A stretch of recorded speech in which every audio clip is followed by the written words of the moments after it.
Hello dear student, welcome again to Ramanujam school of studies zero to infinity. देखिए, organic सीखने का जो JEE के लिए प्रिपरेशन करना चाह रहे हो या फिर जो ऑर्गेनिक सीखना चाहते हो, तो उनके लिए सबसे बेस्ट ये होता है कि एक कोई अच्छा सा बुक ले। जैसे मैं यहाँ पे मॉरिसन एंड वाइट को प्रिफर करता हूँ और साथ में फ्रांसिस कैरी को भी प्रिफर करता हूँ। ये दोनों बुक एक ऐसा बुक है कि अगर आप इसको रीड कर लेंगे ध्यान से और इसके क्वेश्चंस को कर लेंगे, तो आप बहुत हद तक ऑर्गेनिक केमिस्ट्री खुद से समझ सकते हैं। लेकिन जो लेंथ है इस बुक का, जो थिकनेस है, वो इतना अधिक है कि एक सिलेबस में कंप्लीट किया नहीं जा सकता। तो इसमें मैं आपको थ्योरी के साथ साथ जो प्रॉब्लम है इस बुक का, उस चीज को डील करेंगे, जिससे कि आपका बेसिक कॉन्सेप्ट बहुत ही शानदार तरीके से क्लियर हो जाए। कोई भी क्वेश्चन अगर आपके पास आता है, तो वो क्वेश्चन करने की क्षमता आप में आ जाए। तो आज के लेक्चर में हम लोग स्ट्रक्चर एंड प्रॉपर्टीज, जिसमें चैप्टर 1 है, इसका जो क्वेश्चन है, मतलब टेक्स्ट में जो क्वेश्चन है वहां से स्टार्ट करेंगे और जो एक्सरसाइज में क्वेश्चन है वहां तक करेंगे। तो जितना बन पाएगा, एक लेक्चर 20 मिनट का होगा, उस 20 मिनट के लेक्चर में जितना क्वेश्चन हो पाएगा हम लोग हर एक लेक्चर में मैक्सिमम क्वेश्चन करने की कोशिश करेंगे। चलिए स्टार्ट करते हैं। मैं दिवाकर भगत आप सभी को आपके अपने YouTube channel Ramanujan school of studies में स्वागत करता हूं। आप लोगों से रिक्वेस्ट है कि प्लीज चैनल को जरूर सब्सक्राइब कर ले, क्योंकि बहुत ही फायदा करने वाला है आपको ये वाला लेक्चर और आने वाला लेक्चर। और साथ में IIT जेई का जो भी प्रिपरेशन कर रहे हैं उसके लिए मैथमेटिक्स और फिजिक्स का भी वीडियो मैं अपलोड कर रहा हूं। तो आप लोग मान के चलिए कि बहुत ही बेहतरीन तरीके से आप लोग का प्रिपरेशन हो सकता है अगर आप मुझे फॉलो करेंगे तो। चलिए स्टार्ट करते हैं। प्रॉब्लम नंबर 1.1 मॉरिसन बॉयड का पहला प्रॉब्लम है और हर एक प्रॉब्लम में कुछ ना कुछ कॉन्सेप्ट आपको देखने को मिलेगा। तो बने रहिए मेरे साथ कंसिस्टेंट रूप से, जिससे कि आपको बहुत ही शानदार तरीके से सारा कॉन्सेप्ट समझ में आएगा। ध्यान से देखिए, पहला प्रॉब्लम क्या कह रहा है। Which of the following would you expect to be ionic. जो क्वेश्चन है ABCDEFGH, ये कुछ कंपाउंड्स के फॉर्मूला गिवन है और आपसे ये पूछ रहा है कि आप किस कंपाउंड को आयनिक एक्सपेक्ट करते हैं एंड विच नॉन आयनिक, और कौन नॉन आयनिक होगा। Give a simple electronic structure for each. अभी हम लोगों ने simple electronic structure dot formula हम लोगों ने किया था लेक्चर में, तो आप डॉट फॉर्मूला वाला लेक्चर देख सकते हैं, राइट। और साथ में शोइंग ओनली वैलेंस इलेक्ट्रॉन, आपको यहाँ पे सिर्फ और सिर्फ वैलेंस इलेक्ट्रॉन को दिखाना है, ठीक है। तो फर्स्ट क्वेश्चन है यहाँ पे हमारा, ये है के बी आर। और हमें ये पता करना है कि क्या पोटेशियम ब्रोमाइड जो कंपाउंड है आयनिक है या नॉन आयनिक है। ओके, कैसे पता करेंगे पोटेशियम ब्रोमाइड आयनिक है या नॉन आयनिक। देखिए, जब भी आयनिक और नॉन आयनिक को फाइंड आउट करना पड़ेगा, तो हमें बॉन्डिंग में जाना पड़ेगा। आयनिक बॉन्ड कब होता है, जब इलेक्ट्रॉन ट्रांसफर होता है। मतलब हमने आयनिक बॉन्ड NaCl में देखा था, ठीक है। जब इलेक्ट्रॉन ट्रांसफर होता है, और इलेक्ट्रॉन ट्रांसफर कब होगा, हाईली पॉजिटिव एलिमेंट से हाईली निगेटिव एलिमेंट में, राइट। तो हाईली पॉजिटिव एलिमेंट कहाँ पे होगा, हाईली पॉजिटिव एलिमेंट की अगर बात करें तो बेसिकली मेटल होता है, ठीक है। तो वो हमारा जो है लेफ्ट हैंड साइड के पीरियोडिक टेबल में होगा। और हाईली इलेक्ट्रोनेगेटिव का अगर एलिमेंट की बात करें तो वो क्या होगा, हमारा गैसेस होगा, और वो हमारा जनरली राइट हैंड साइड के पीरियोडिक टेबल में होगा। तो आप यहाँ पे देखेंगे, यहाँ पीरियोडिक टेबल मैंने दिखाया है। सो अगर हम बात करें हाइड्रोजन को अगर छोड़ते हैं, lithium, sodium, potassium, rubidium, caesium, okay, francium. अब यहाँ पे बेरिलियम, मैग्नीशियम, कैल्शियम, स्ट्रॉन्सियम, इसके बाद barium and radium, these are क्या है, ये मेटल टाइप का, लेकिन नीचे जाके ये कुछ इसका जो है मतलब मेटालिक कैरेक्टर बढ़ता जाएगा, ओके, राइट। सो ये जो बॉन्ड बनाएगा नॉन मेटल से, नॉन मेटल कहाँ पे है हमारे पास, nitrogen, oxygen, fluorine, chlorine, bromine, iodine. तो यहाँ पे आयनिक बॉन्ड ट्रांसफर होगा, आयनिक बॉन्ड बनेगा, राइट, आयनिक बॉन्ड बनेगा। किसके बीच में, मेटल एंड नॉन मेटल के बीच में। तो आयनिक बॉन्ड के लिए क्या होना चाहिए कि डिफरेंस इन अच्छा साथ में यहाँ पे आप ये भी समझिए कि जैसे जैसे हम लोग पीरियोडिक टेबल में लेफ्ट लेफ्ट से राइट की ओर जाएंगे तो इलेक्ट्रोनिगेटिविटी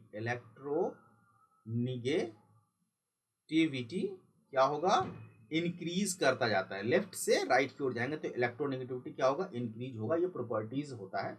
क्यों इंक्रीज होता है, जब हम देखेंगे how to classify the periodic table elements in periodic table, तो उस लेक्चर में हम लोग देखेंगे इनऑर्गेनिक वाले में। फिलहाल यहाँ पे ये देखिए कि आयनिक बॉन्ड कब बनेगा। आयनिक बॉन्ड तब बनेगा जब बॉन्ड फॉर्मेशन एटम के बीच में होगा और एटम के बीच में इलेक्ट्रोनेगेटिविटी डिफरेंस ज्यादा होगा। मतलब अगर एक पार्ट मेटल है और एक पार्ट नॉन मेटल है तो प्रोबेबिलिटी ये है कि वो आयनिक बॉन्ड फॉर्म करेगा। सो पोटेशियम कहाँ है, मेटल है। कहाँ पे, यहाँ पे ये मेटल है, ये देखिए यहाँ पे मेटल है पोटेशियम का। Okay, so potassium ionic bond form, potassium क्या हो गया, यहाँ पे मेटल हो गया। और ब्रोमाइड कहाँ पे है, यहाँ पे, ठीक है, तो ब्रोमाइड यहाँ हो गया। तो पोटेशियम ब्रोमाइड क्या होगा, हमारा आयनिक होगा। तो चलते हैं पोटेशियम ब्रोमाइड को हम लोग लिख लेते हैं, यहाँ पे ऐसे कर लेते हैं कि यहाँ पे लिख लेते हैं ionic, right. So this is ionic, बाद में स्ट्रक्चर लिखेंगे और यहाँ पे लिखेंगे non ionic. Okay, ionic. Okay, so potassium bromide is ionic. Okay, और कौन सा है, कैल्शियम सल्फेट। ई की अगर बात करें, Ca मेटल है, SO4 सल्फेट है। सल्फेट एक यूनिट होगा। सो कैल्शियम जो है निगेटिव आयन, सल्फेट का आयन क्या होता है, निगेटिव होता है। ओके, तो ये हमारा क्या हो जाएगा, हमारा कैल्शियम सल्फेट, ये हो जाएगा हमारा आयनिक। और एक और चीज है NH4Cl, AEF, NH4Cl। अभी सबका स्ट्रक्चर देखेंगे, NH4Cl ये भी आयनिक हुआ। क्यों कि NH4 जो होता है पूरा होल, एज ए होल, ये हमारा पॉजिटिव चार्ज होता है और Cl माइनस चार्ज होता है। नॉन आयनिक में क्या होगा, देखिए जिसका इलेक्ट्रोनेगेटिविटी डिफरेंस कम होगा। सो अगर बात करें हम लोग बी का, दैट इज H2S, ये नॉन आयनिक होगा। सल्फर और हाइड्रोजन है यहाँ पे। अगर हम सी की बात करें, NF3, नाइट्रोजन एंड फ्लोरीन है, इस दोनों के बीच में इलेक्ट्रोनेगेटिविटी डिफरेंस कम होता है, तो ये बनेगा हमारा, और वैसे भी नॉन मेटल है, नॉन आयनिक होगा। डी पार्ट है हमारा CHCl3, यहाँ भी ये हमारा नॉन आयनिक होगा। और क्या है, PH3 फॉस्फिन, ये भी हमारा नॉन आयनिक होगा। एंड CH3OH, ये भी हमारा नॉन आयनिक होगा, राइट। क्योंकि यहाँ पे मेटल रोल प्ले नहीं कर रहा है बॉन्ड फॉर्मेशन में, ठीक है, इलेक्ट्रॉन ट्रांसफर नहीं होगा। अब बात आता है कि हमें इलेक्ट्रॉनिक स्ट्रक्चर लिखना है। चलिए इलेक्ट्रॉनिक स्ट्रक्चर इसका लिखते हैं। देखिए एक एक चीज समझेंगे ध्यान से तो आपको बहुत कुछ समझ में आता चला जाएगा, छोटा छोटा बात है। सो पोटेशियम क्या क्या होगा, K+, ओके, और ब्रोमीन का क्या हो जाएगा, Br डॉट, ठीक है, और एक माइनस चार्ज K+। क्यों, क्योंकि हमें सिर्फ वैलेंस इलेक्ट्रॉन देखना है और पोटेशियम के पास वैलेंस इलेक्ट्रॉन सिर्फ एक होता है, तो वो एक इलेक्ट्रॉन ब्रोमीन पे ट्रांसफर हो जाएगा तो माइनस चार्ज हो जाएगा। Okay, now calcium sulphate, B part है, ये हमारा ए हो गया। बी पार्ट है हमारा H2S।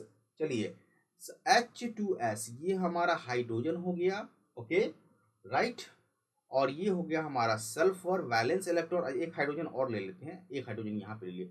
हाइड्रोजन के पास एक इलेक्ट्रॉन है, दूसरे हाइड्रोजन के पास भी एक इलेक्ट्रॉन है। सल्फर के पास जो हमारा बनेगा, ध्यान से देखेंगे, थोड़ा सा अलग इंक यूज कर लेते हैं, 1 2 3 4 5 6, ध्यान से देखेंगे ये। ओके, अब यहाँ पे देखिए थोड़ा सा शेयरिंग कर लेते हैं। तो हाइड्रोजन का यहाँ पे 2 ड्यूएट पूरा हो गया, यहाँ पे इस हाइड्रोजन का ड्यूएट पूरा हो गया। और अगर ऐसे देखेंगे शेयरिंग अगर होता है तो ये टोटल H2S बन गया। तो यहाँ पे इलेक्ट्रॉनिक डॉट फॉर्मूला लिखना है तो सिर्फ हम लोग ऐसे लिखेंगे S, ठीक है, ओके, यहाँ पे H, यहाँ पे H। आई होप आपको क्लियर होगा, ये इलेक्ट्रॉनिक डॉट फॉर्मूला हो गया H2S का। बी पार्ट हो गया हमारा। चलिए सी पार्ट चलते हैं। सी पार्ट कहता है हमारा NF3, NF3 का क्या होगा अभी देखते हैं इसको, ठीक है। सो NF3 नाइट्रोजन और फ्लोरीन, फ्लोरीन के पास कितना है valence electron 7, nitrogen basically 3 fluorine से होगा घिरा पड़ा, तो यहाँ पे हम 3 फ्लोरीन ले लेते हैं NFF। ओके, अब फ्लोरीन के पास कितने हैं, 1 2 3 4 5 6 एंड 7। सिमिलरली इस फ्लोरीन के पास भी 7 है। ओके, सो यहाँ पे हमने 7 लिख लिया। इस फ्लोरीन के पास भी 7 होगा, हमने 7 यहाँ पे लिख लिया। अब नाइट्रोजन के पास कितने होते हैं, नाइट्रोजन के पास देखिए कैसे करेंगे, 1 नाइट्रोजन का, ये नाइट्रोजन का दूसरा, ये नाइट्रोजन का तीसरा, और नाइट्रोजन के पास एक लोन पेयर होता है, so we can write here lone pair. Now अब शेयरिंग करते हैं। सो देखिए यहाँ पे फ्लोरीन जो है शेयर कर लिया, राइट, फ्लोरीन का ऑक्टेट हो गया। यहाँ पे फ्लोरीन भी, यहाँ पे भी शेयर कर लिया, फ्लोरीन का ऑक्टेट हो गया। यहाँ पे फ्लोरीन भी शेयर कर लिया, फ्लोरीन का ऑक्टेट हो गया। और अगर हम देखें नाइट्रोजन को, नाइट्रोजन अगर ऐसे शेयर करता है तो ये नाइट्रोजन का भी हमारा ऑक्टेट हो गया, NF3 बन गया। किससे, शेयरिंग करके NF3 बन गया। ओके, सो जैसे शेयरिंग करके NF3 बना हमारा, तो ये हमारा लेविस स्ट्रक्चर में हम लोग डॉट फॉर्मूला लिख लेते हैं। तो हम लोग ऐसे लिखेंगे NF यहाँ पे, ठीक है, यहाँ पे F, ओके, और यहाँ पे F ले लेते हैं। बाकी एक लोन पेयर हाइड्रोजन का ये वाला हो गया, बाकी F को ऑक्टेट पूरा कर देंगे ऐसे। ओके, राइट, तो ये हमारा ऑक्टेट पूरा हो गया किसका, फ्लोरीन का।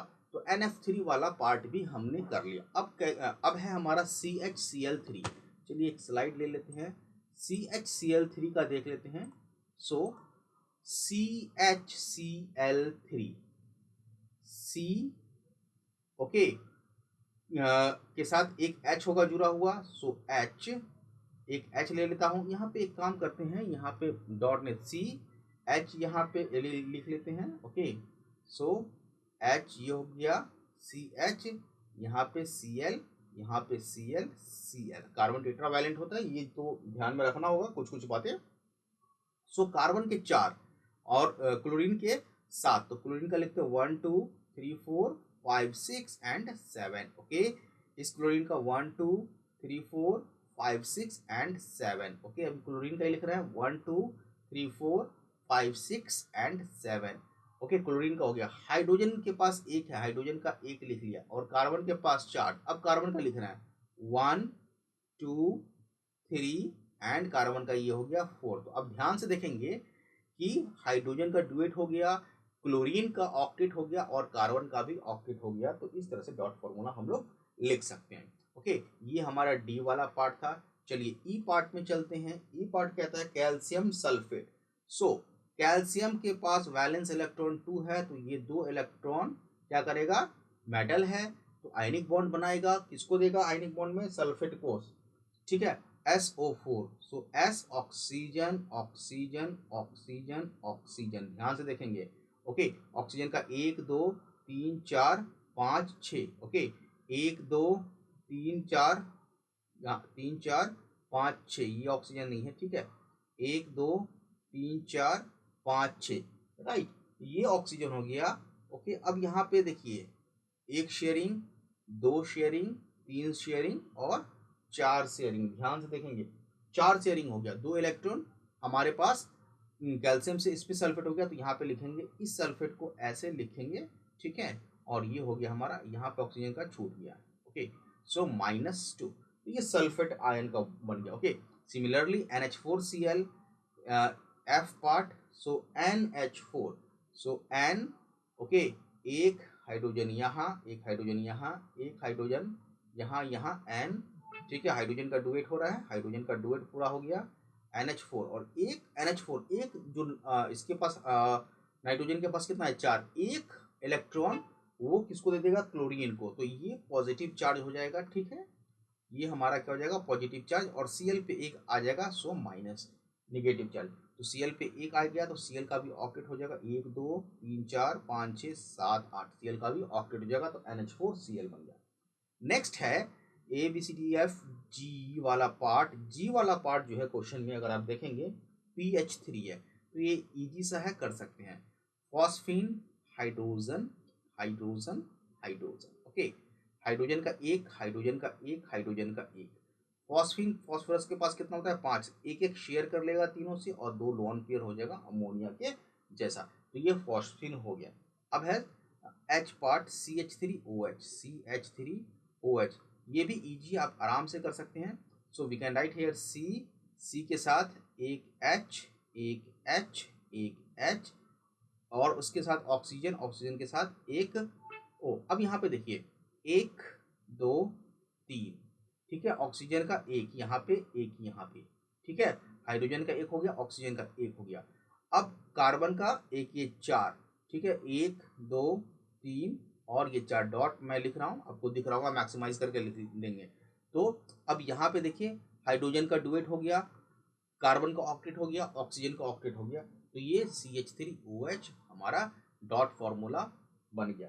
तो यहाँ से हम लोग ये चीज़ तो क्लियर कर लिए कि कब आयनिक बॉन्ड बनेगा और कब नॉन आयोनिक बॉन्ड बनेगा। आयनिक बॉन्ड हमेशा बनता है जब इलेक्ट्रॉन ट्रांसफर होता है हाईली पॉजिटिव एलिमेंट से हाईली नेगेटिव एलिमेंट में, मतलब हाईली इलेक्ट्रोपॉजिटिव एलिमेंट से हाईली इलेक्ट्रोनेगेटिव एलिमेंट में, तब आयनिक बॉन्ड फॉर्म होगा। और ये तब होगा जब एक मेटल होगा और एक नॉन मेटल होगा। मेटल कहाँ होता है? मेटल जो है पीरियोडिक टेबल के लेफ्ट हैंड साइड में होता है और नॉन मेटल पीरियोडिक टेबल के राइट हैंड साइड में होता है। और शेयरिंग कब होगा? डेट इज कोवेलेंट बॉन्ड कब बनेगा? नॉन आयनिक बॉन्ड कब बनेगा? नॉन आयनिक बॉन्ड बनता है तब जब इलेक्ट्रोनिगेटिविटी डिफरेंस कम होता है और शेयरिंग होता है एटम के बीच में इलेक्ट्रॉन का।